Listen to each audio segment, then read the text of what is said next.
자, 이 대장동 수익 390억 원을 은닉한 혐의로 재판에 넘겨진 화천대유의 대주주 김만배 씨에 대한 첫 재판이 오늘 열렸습니다. 이 부분 짧게 좀 짚어보고 가겠습니다. 민지수 기자, 오늘 재판 쟁점 한번 짚어주세요. 네, 검찰이 새로 기소한 내용이죠. 이 대장동 수익 390억 원을 수표로 쪼개서 인출해서 네. 차명 오피스텔 등에 은닉을 했다, 이런 혐의에 대한 재판입니다. 김만배 씨 과거에 권순일 전 대법관에게 이재명 무죄 판결을 청탁했다, 이 혐의도 같이 받고 있잖아요. 이 390억 원의 은닉 자금이 이 권순일 전 대법관을 포함한 이 50억 클럽 6인에게 흘러갔다는 의혹도 쟁점이라 오늘 재판이 더욱 주목받았습니다. 일단 오늘은 준비기일이라 이 검찰 측의 공소 사실과 이에 대한 김만배 씨의 인정 여부 확인 절차, 이런 절차들만 진행이 된 상태인데요. 이 범죄 수익 은닉을 구체적으로 도운 이한성 씨, 이 금고지기와 헬멧남으로 더 유명한 최우양, 이항선 씨 두 사람에 대한 사건도 이번 재판과 함께 병합해서 처리하는 것으로 결정이 됐습니다. 임재 변호사, 검찰이 보니까 이 은닉한 자금 390억 원 중에 일부가 소위 50억 클럽으로 흘러 들어간 걸로 보고 있더라고요. 그러면 이 재판을 계기로 해서 50억 클럽에 대한 수사 좀 불이 붙을 가능성이 좀 있나요? 어떤가요? 네, 충분히 있을 것으로 보입니다. 이번 수사를 통해서 결국 증거 확보에 총력을 기울일 것으로 보이거든요. 네. 이 50억 클럽의 실체에 대해서 지금 정확한 입증이 이 재판의 성패를 달리는데 가장 핵심적인 자료가 될 수 있기 때문에요. 이번 수사를 통해서 어떤 증거 확보에 이제 화력을 다 기울이지 않을까, 이렇게 생각이 됩니다.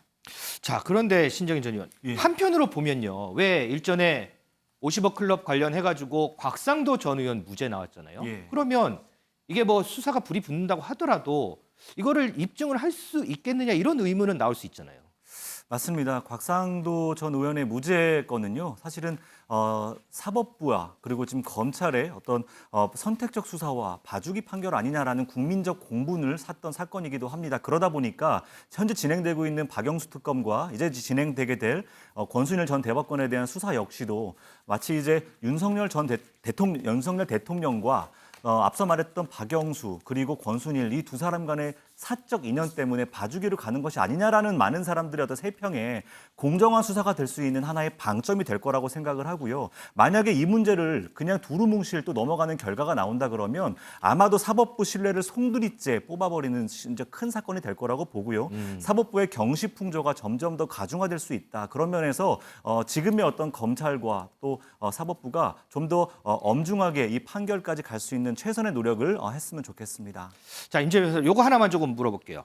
지금 이 재판부가 보니까요, 대장동 은닉 혐의, 수익 은닉 혐의 받는 최우양 전 쌈방울 이사, 그리고 이한성 공동대표 재판도 심리를 한다 그러더라고요. 그러면 이 김만배 씨 재판까지 맡으니까 이걸 다 합쳐서 병합을 해서 갈 수도 있는 부분인가요? 네, 충분히 그럴 수 있는 상황입니다. 결국 지금 범죄 수익 은닉 혐의를 공통으로 지금 받고 있는 상황이고요. 그렇다 보니 재판에서 사용되는 증거들이 겹칠 수밖에 없습니다. 어떤 신속성을 기하거나 어떤 풍부한 자료로 제대로 판단을 내리기 위해서도 병합 심리할 가능성이 매우 높은 것으로 보입니다.